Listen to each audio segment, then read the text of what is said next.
Tardes, estamos nuevamente en las clases de Derecho Privado. En las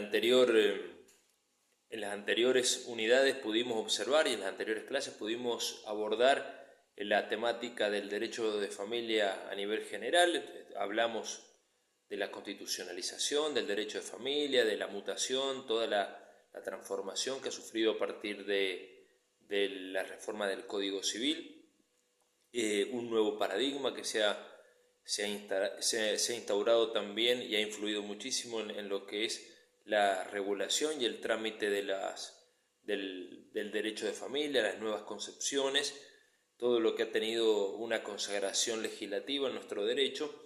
Y en esta nueva unidad que vamos a comenzar, ya la número 3, vamos a comenzar también con una división en 3 etapas distintas. Esta unidad 3 la he dividido en 3 clases más o menos del mismo tenor, cortas, con el objeto de que ustedes puedan ir comprendiendo la temática. En esta unidad número 3 vamos a analizar como primera medida lo que es el parentesco. En una clase posterior vamos a hablar de lo que es la filiación, y en una tercera clase de esta misma unidad vamos a finalizar lo que es el estudio del derecho de familia con la responsabilidad parental. Pues bien, vamos a comenzar el estudio de lo que es el parentesco.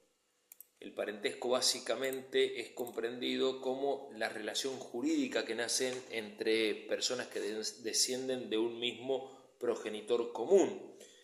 Las fuentes del parentesco pueden ser el matrimonio, puede ser la filiación y puede ser también la adopción. El matrimonio es la fuente del parentesco por afinidad, la filiación por consanguineidad y el parentesco civil lo es el de adopción. La terminología y el concepto nos lo determina el artículo a partir del artículo 529 del Código Civil. En dicha norma hace referencia a que el parentesco es el vínculo jurídico que existe entre personas en razón de la naturaleza, las técnicas de reproducción humana asistida, la adopción y la afinidad. Como pueden observar, a partir de la reforma del Código Civil se incorporan las técnicas de reproducción humana asistida dentro de lo que son los conceptos de la filiación, de lo que es la filiación, de lo que es el parentesco o de los vínculos jurídicos que genera este tipo de reproducción, que si bien no es natural, pero sí tiene efectos directos en materia jurídica. Las disposiciones, agrega esta norma que las disposiciones de este código que se refieren al parentesco, sin distinción, se aplican al parentesco por naturaleza, por métodos de reproducción humana asistida y por la adopción, sea en línea recta o sea en línea colateral. Ya más adelante vamos a estudiar lo que son las líneas y los grados de sucesión. Justamente en este próximo punto analizamos lo que son los grados y los cómputos. Pero como primera medida es importante que quede bien establecido que el parentesco es el vínculo jurídico que existe entre personas, sea por matrimonio, sea por donde van a ser la afinidad, sea por la naturaleza, donde van a surgir los lazos de consanguineidad, y lo que es el parentesco civil, que es el lazo del que surge la adopción, entre el vínculo jurídico entre el adoptante y el adoptado. ¿Cuáles son los grados y los cómputos? Los grados y los cómputos son los siguientes. El primer grado de consanguineidad está determinado por los padres respecto de los hijos. Es decir, la ligazón o el vínculo que existe entre padres e hijos es el primer grado que existe de consanguinidad. El segundo grado de consanguinidad lo determinan los hermanos, los abuelos y los nietos. Es decir, entre abuelos y nietos hay un segundo grado de consanguineidad. entrecruzado por el lazo de los padres, que es el primer grado de consanguineidad. El tercer grado de consanguineidad está determinado por los bisabuelos, es decir, el bisabuelo respecto del bisnieto, los tíos y sobrinos. El cuarto grado de consanguineidad está determinado por los primos, sobrino-nieto y el tío abuelo. Como ustedes pueden observar, los elementos, el grado es el vínculo que existe entre dos personas que pertenecen a generaciones sucesivas. La línea, lo que denominamos la línea, es la serie no interrumpida de grados. ¿Qué significa esto? Entre el padre, el abuelo, el bisabuelo y el tatarabuelo hay una línea recta de consanguineidad. A su vez, si lo observamos desde arriba hacia abajo, existe la misma línea, una línea sucesoria ininterrumpida de grados de consanguineidad. Luego viene el tronco, al ascendiente del cual pertenecen dos o más líneas, y la rama es la línea en relación a su origen, es decir, denominamos rama tomando en consideración siempre a un origen, que puede ser Juan, y de Juan van a derivar una serie de grados en distinto tipo de sucesiones, tanto en línea recta como en línea colateral. Clases de línea. El artículo 532 del Código Civil determina lo que son las clases de línea. Se llama línea recta a la que une a los ascendientes y los descendientes. Como les acabo de mencionar hace unos minutos atrás, los hijos, los padres, los abuelos, los bisabuelos y los tatarabuelos conforman una línea recta de consanguineidad, sea observada desde abajo hacia arriba y desde arriba hacia abajo. Y línea colateral es la que une a los descendientes de un tronco común. Por ejemplo, los hermanos entre sí. Los hermanos entre sí forman una línea colateral sucesiva dentro del mismo grado. ¿Cuál es el cómputo del parentesco? Lo determina el artículo 533. En la línea recta hay tantos grados como generaciones. ¿Qué significa eso? Vamos a tener dentro de lo que es la línea recta, se va a formar entre los hermanos una determinada generación. Dentro de los tíos, otra denominada generación. Dentro del abuelo y de los tío-abuelos, otra generación. A eso hace referencia el cómputo del parentesco en la línea recta. En la colateral los grados se cuentan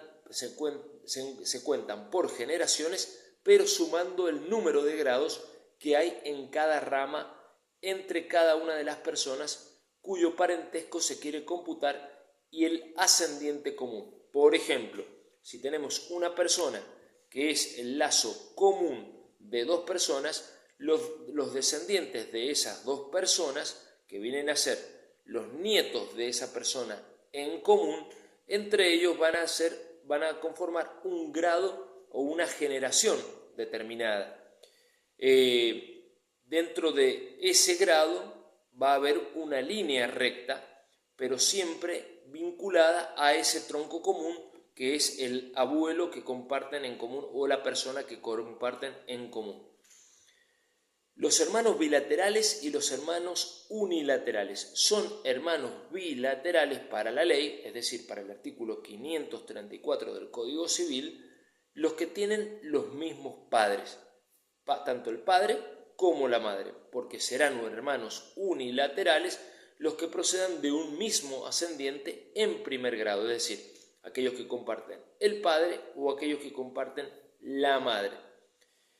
¿Qué es el parentesco por adopción? Está regulado en el artículo 535 del Código Civil. En la adopción plena, la persona del adoptado adquiere el mismo e idéntico parentesco que tendría un hijo un hijo del adoptante con todos los parientes de este. Es decir, si hay una persona que ha adoptado a otra, la persona del adoptado adquiere dentro de lo que es el núcleo de familiar, en la adopción plena, el mismo e idéntico carácter y los mismos e idénticos efectos jurídicos que un hijo que haya tenido por naturaleza o por consanguineidad su padre adoptante. La adopción simple, en cambio, solamente genera vínculos de parentesco entre el adoptado y el adoptante.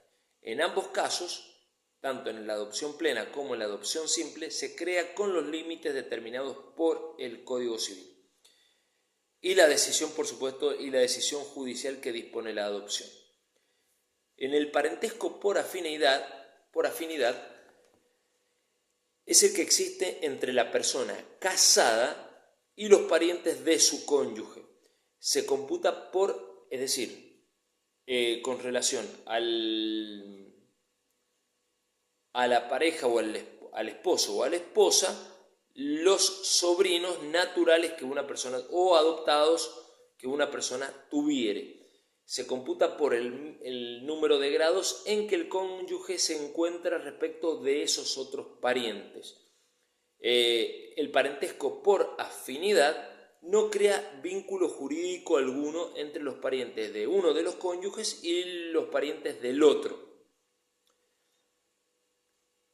Vamos justamente entonces, habiendo quedado determinado qué es un grado, qué es una línea, cuáles son los vínculos que existen entre las personas, vamos a ver ahora lo que son los alimentos que emanan o que derivan del parentesco.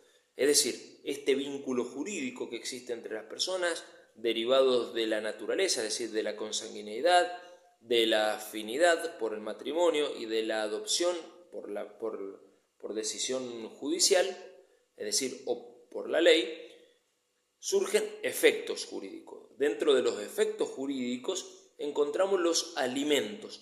Los alimentos entre parientes es un vínculo jurídico que se da entre los cónyuges o familiares más cercanos, mediante la cual una de las partes que se encuentra en una situación de vulnerabilidad o de necesidad tiene el derecho, creado por la ley, para solicitar a la otra persona, al pariente, una prestación que le permita subsistir.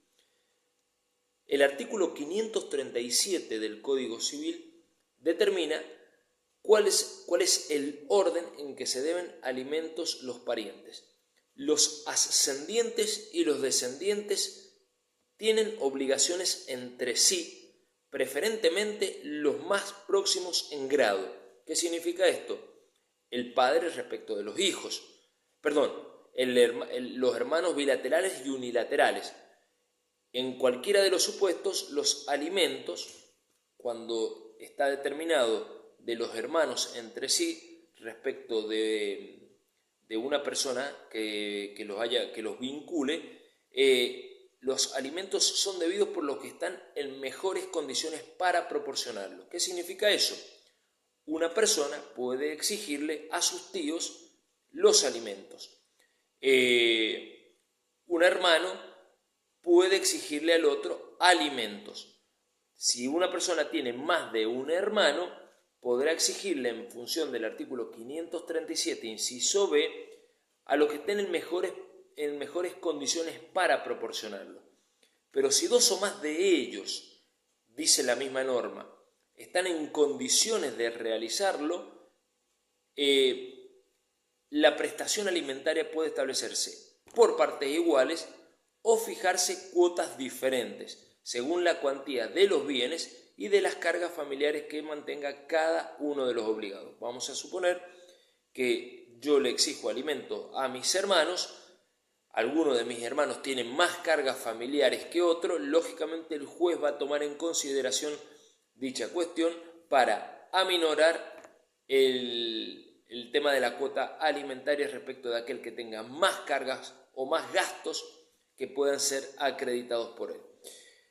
En el supuesto de los parientes por afinidad, es decir, el esposo o la esposa de mi tío respecto del sobrino, entre los parientes por afinidad únicamente se deben alimentos los que estén vinculados en línea recta en primer grado.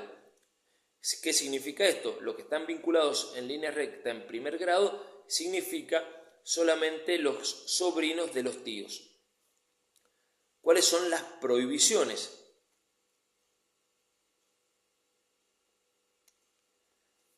El artículo 539 del Código Civil establece las prohibiciones. La obligación de prestar alimentos, dice la norma, no puede ser compensada ni el derecho a reclamarlos o a percibirlos.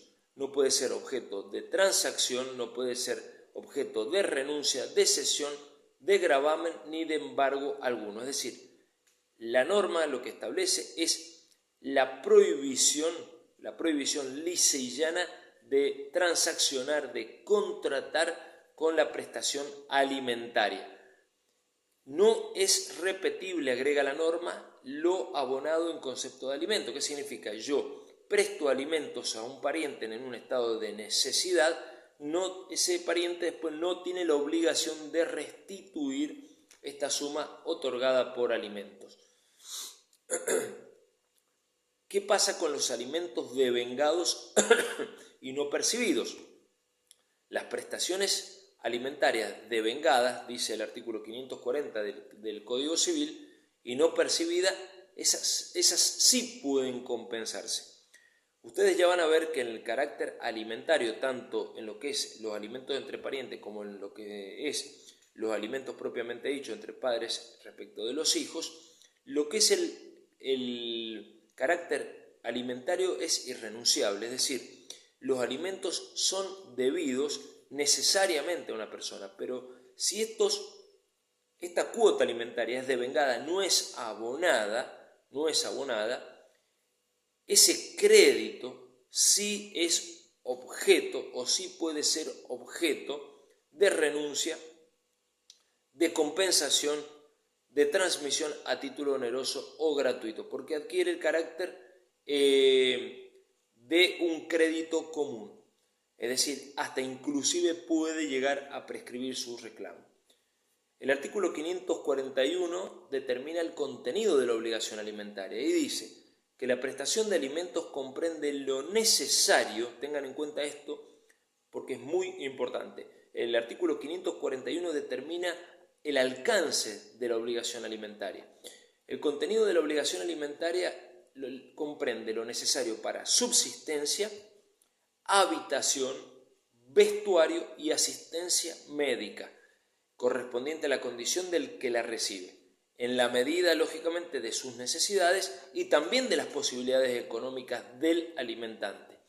Si el alimentado, es decir, si la persona, el pariente que le reclama alimentos a su tío, es una persona menor de edad, comprenderá, además de lo que acabamos de mencionar, de lo necesario para la subsistencia, de lo necesario para la habitación, el vestuario y la asistencia médica, lo necesario para la educación.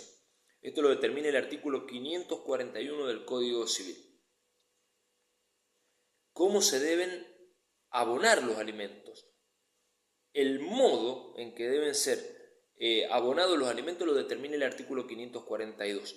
El 542 dice que la prestación alimentaria debe abonarse en una suma de dinero, pero el obligado puede solicitar que se le autorice a solventarlo de otra manera, siempre y cuando justifique el extremo. El 534 del Código Civil establece algo muy importante que ha sido consagrado luego por las normas de procedimiento, y es que la petición o el reclamo de alimentos por el carácter de necesariedad que tiene debe tramitar por el proceso judicial más breve que establezca la ley local. Ya vamos a observar nosotros más adelante que nosotros también en nuestro Código Procesal de Familia hemos receptado esta norma que establece el Código Civil. El artículo 544 determina o crea la figura de los alimentos provisorios. Y esto significa que desde el principio en que una persona reclama judicialmente alimentos o durante el transcurso del proceso, el juez puede ordenar la fijación de alimentos provisorios, también las expensas del pleito en el caso de que justifique la persona del alimentado la falta de medios para poder procurarse de la asistencia y o de los gastos judiciales. La carga de la prueba. La carga de la prueba está determinada en el artículo 545. Dice que es el pariente que reclama alimentos quien debe probar que le faltan medios económicos suficientes y la imposibilidad de adquirirlos con el producto de su trabajo, cualquiera sea la causa que haya generado tal estado. ¿Qué pasa en el supuesto de que haya otros obligados? Incumbirá o le incumbe al demandado, es decir, al alimentante, la carga de acreditar que existen otros parientes de grado más próximo al de él que lo van a sustituir en la obligación alimentaria o que están en una igual condición de prestarlo y también en una mejor situación para que él sea desplazado total o parcialmente de la obligación de prestarles alimento a su pariente.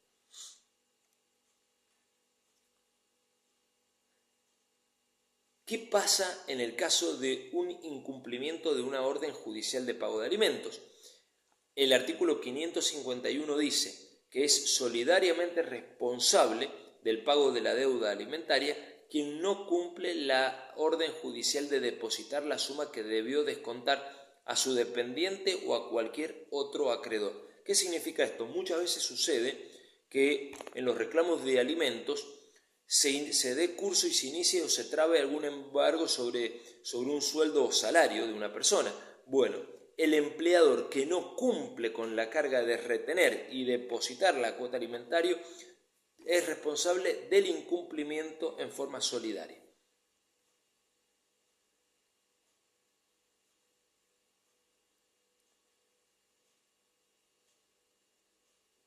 El 553 determina que el juez está facultado para imponer otras medidas, además del embargo, en caso de incumplimiento reiterado de la obligación alimentaria, para asegurar la eficacia de la sentencia. Hemos visto que hay un registro de deudores alimentarios, hemos observado que hay cada vez mayores fallos judiciales que exponen a las personas que incumplen con estas obligaciones alimentarias para culminarlos al cumplimiento. Hemos visto ahora que hay un proyecto para impedirles el ingreso en bingos o en casinos, etcétera, etcétera, o en campos deportivos. Estas limitaciones lo que trata de lograr es justamente en función de esta norma, es culminar a los alimentantes al cumplimiento de sus obligaciones. El artículo 554 establece el cese de la obligación alimentaria. La obligación alimentaria derivada del parentesco va a cesar si el alimentado incurre en una causa de indignidad. Ya vamos a observar lo que es la figura de la indignidad cuando observemos lo que es el tema del sucesorio, el trámite sucesorio. Pero cuando el pariente incurre en una situación de indignidad, cesa la prestación o el deber alimentario por la muerte del obligado, es decir, del alimentado, o por la muerte del alimentante también. Cuando desaparecen los supuestos de la obligación, en este caso, cuando desaparecen los supuestos de necesidad que justificaron o que ameritaron el reclamo de alimentos. También en ese caso, cesa el pago de la cuota alimentaria derivada del parentesco. Por último, y para finalizar ya en esta primera clase, el régimen procesal del juicio de alimentos, como lo dijimos hace unos minutos, nosotros hemos receptado en nuestro Código Procesal de Familia lo que es el trámite abreviado. El trámite de reclamo de alimentos está regulado en el artículo 220, subsiguiente y concordantes del Código Procesal Civil y Comercial del Código Procesal de Familia. Establece en el artículo 220 el trámite. La petición de alimento no es acumulable, dice otra pretensión, salvo a la determinación de cuidados personales y al régimen de comunicación. El artículo 222 del Código Procesal dice que están legitimados para reclamar alimentos a favor de una persona menor de edad los representantes legales, toda persona que acredite fehacientemente tener un niño, niña o adolescente bajo su cuidado y asesoría oficial. La legitimación del hijo entre los 18 y 21 años, quien sea mayor de edad y aún no ha cumplido los 21 años, está legitimado también para reclamar alimentos a sus progenitores y demás obligados.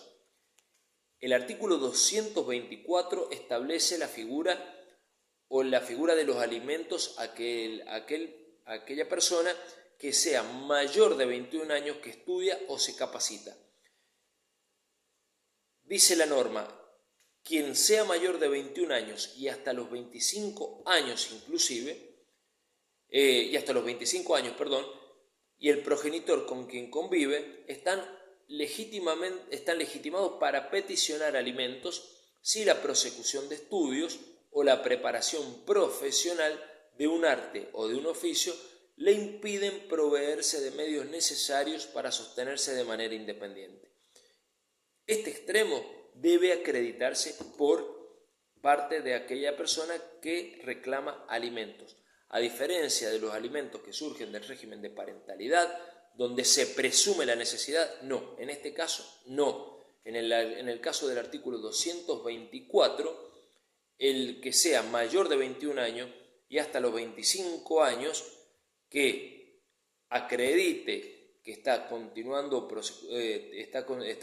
estudios o una preparación profesional de un arte o un oficio que le impiden proveerse de medios necesarios para poder subsistir, sí pueden reclamar alimentos. Caso contrario, no lo podrán hacer. Por último, el artículo 226 del Código de Procedimiento crea la figura de la cuenta de usura pupilar. Esta cuenta de usura pupilar es una cuenta que se abre en el Banco San Juan de la banca oficial de San Juan. Es totalmente gratuita y es al solo efecto de evitar la necesidad de que los tanto alimentantes como alimentados tengan ese contacto que genera muchas veces ripideces de entregarse el dinero en efectivo y en mano.